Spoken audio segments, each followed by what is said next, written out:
Donc là, on se retrouve dans un peuplement de douglas de l'Anguellan.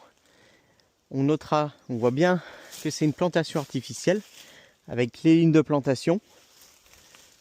Là, on les voit bien, le couloir. Et alors, l'avantage et l'inconvénient de cette forêt de douglas, c'est qu'il n'y a pas eu d'action en fait en 40-50 ans. Il n'y a pas eu d'éclaircie de bois. Donc on a des bois plutôt petits qui n'ont pas beaucoup grossi. On est sur des diamètres moyens de 35 cm. Bon, pour des bois de 50 ans, c'est un peu faible. On aurait plus pu avoir du 40, 43 cm de diamètre. Donc ce qui joue vachement sur le volume de bois, hein. Ça aurait pu être bien plus important. L'avantage, c'est qu'on a aussi ce capital bois sur pied qui est là, qui attend d'être exploité. Le marché du bois se porte bien. On est sur des prix de 90 à 100 euros le mètre cube sur du douglas. Donc là, par exemple, on a des moyennes sur des parcelles comme ça à 400, 450 mètres cubes hectare. Donc on est vite sur des prix de 40 000 euros l'hectare, quoi. Donc là, il y a un gros potentiel.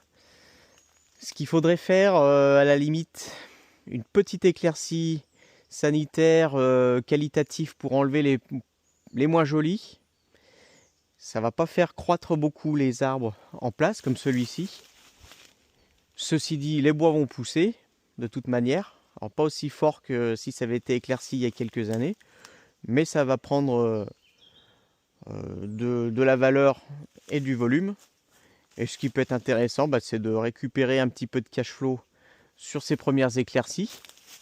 Et ensuite, laisser le capital. Comme ça permet de ne pas tout couper d'un coup et d'avoir un énorme budget de reboisement sur la suite à N+1, N+2 et tout recommencer. Pourquoi pas panacher un petit peu les coupes, des éclaircies, des coupes définitives s'il y a des bois.